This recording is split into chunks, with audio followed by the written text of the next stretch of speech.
Munambam judicial commission തുടരാം എന്ന് ഹൈക്കോടതി ഉത്തരവ് നൽകിയിരിക്കുകയാണ്. വിജി കഴിഞ്ഞ ദിവസം നമ്മുടെ കേന്ദ്ര സഹമന്ത്രി പാർലമെൻറ്റിൽ ചില ഭയങ്കര പെർഫോമൻസ് ഒക്കെ നടത്തിയിരുന്നു. മലയാളത്തിലുള്ള അദ്ദേഹത്തിൻ്റെ പ്രസംഗം ഇതെടുത്ത് കടലിൽ കളയും, നിങ്ങളുടെ കമ്മീഷനെ എടുത്ത് കടലിൽ കളയും, അങ്ങനെയാണ് ഇങ്ങനെയാണെന്നൊക്കെ പറഞ്ഞിട്ട് അദ്ദേഹം കുറേ പറഞ്ഞിരുന്നു. പക്ഷേ അങ്ങനെ കടലിൽ കളയേണ്ട ഒരു സാഹചര്യം ഇപ്പോൾ ഇല്ല എന്ന് ഹൈക്കോടതി തന്നെ പറയുകയാണ്.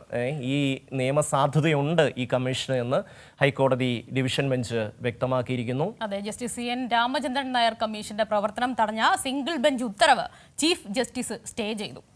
സർക്കാർ അപ്പീലിൽ അവധിക്കാലത്തിന് ശേഷം കോടതി വിശദമായ വാദം കേൾക്കും. ആ വാർത്തയിൽ കമ്മീഷന്റെ പ്രവർത്തനം തടഞ്ഞ സിംഗിൾ ബെഞ്ച് ഉത്തരവ് ചോദ്യം ചെയ്ത് സർക്കാർ സമർപ്പിച്ച ഹർജി ഡിവിഷൻ ബെഞ്ച് ഫയലിൽ സ്വീകരിച്ചു. അപ്പീലിൽ അവധിക്കാലത്തിന് ശേഷം കോടതി വിശദമായ വാദം കേൾക്കും.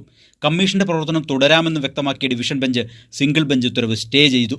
കമ്മീഷന്റെ നിയമനം റദ്ദാക്കിയ സിംഗിൾ ബെഞ്ച് ഉത്തരവ് നിയമപരമല്ല എന്നായിരുന്നു സർക്കാരിന്റെ വാദം. പൊതു താൽപ്പര്യം മുൻനിർത്തിയാണ് കമ്മീഷനെ നിയമിച്ചതെന്നും സർക്കാർ കോടതിയെ അറിയിച്ചു.